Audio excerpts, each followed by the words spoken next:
Գույքային հայց վերաբերական Շերովանյանի դիպաշտը զոնեկնեսումներ, ծրագրում փոխարինական գործով ներառյալից օգուտ պետական բյուջեի հանցագործական համակարգական անասահմանության Լուծում պահպանեք, հարցում շատ են, լուծում պահպանեք տեսնենք։ Քննչական կոմիտեի պետության համանդրական կարգի ունքերի և հասարակական անվտանգության դեղավորված հանձնաժողովների պետության գլխավորությունը Չինեվաստին 582 223 իրական վարորդին ակտիվացան ընթացքում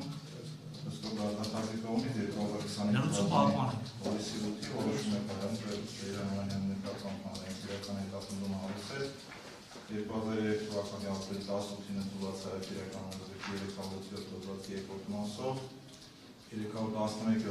4 մասի 2 կետով, 97 մասի առաջին կետով, 317 մասով, որոնք համապատասխանում են 2022 թվականի հուլիսի 1-ին մեջ մտած քրեական հանրազրկի 441 մասի 2 4 և 5 կետերին, 435 մասի 3 կետին, 246 մասի 3 կետին և 444 մասի 2 մասին, նշված հոդվածներով նախատեսված հանցավարությունների կարգավորման մեջ, որ գույքային հայցի մեջ շահագրգռված են Սեյրան Օհանյանին ստագրվող ակի փաստական հանգամանքները, պարտության դասական և հանրապետությունը կա հարաբերական ամբողջ ծավալով և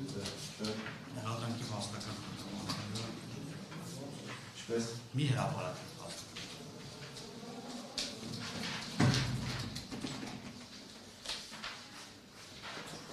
Գույքային հայցում մեջ վերված է անհանգստության 176-րդ հոդվածը, դատախազության մասին օրենքի 4 հոդվածի 3-րդ մասը, 29 հոդվածի առաջին մասի 3-րդ կետը, իրական դատավարության օրենսգրքի 157-րդ, 167 հոդվածների կարգավորումները, ելնելով վերագրյալից, նկատի ունենալով, որ Սեյրան Օհանյանի հանցավարակի արդյունքում խախտվել են պետության գույքային շահերը և ղեկավարելով դատախազության մասին օրենքի քաղաքացիական դատավարության օրենսգրքի և իրական դատավարության օրենսգրքի համապատասխան հոդվածների կարգավորումներով ընդունում են գույքային հայցն ընդունել վարույթ և քննության առնել թիվ ՀԿԴ կոտրակ 0191, կոտրակ 01, կոտրակ 25 իրական գործի շրջանակներում, թիվ ՀԿԴ 0191, կոտրակ 01, կոտրակ 25 իրական գործով ներառյալ Սեյրան Օհանյանի ճանաչել գույքային պատասխանով Ադրյալ Սեյրան Օհանյանի խորհրդի պետական բյուջեի բնագանձել 13.920,000 դրամ, որպես հանցագործության անմիջականորեն պետությանը պատճառված վնասի հատուցում, բնագանձումը տարածելով նրա գրքի կամ դրամական միջոցների վրա, գույքային հայցի հիմնավոր փաստաթղթերը կցված են վերոնշյալ իրական գործին պատասխան։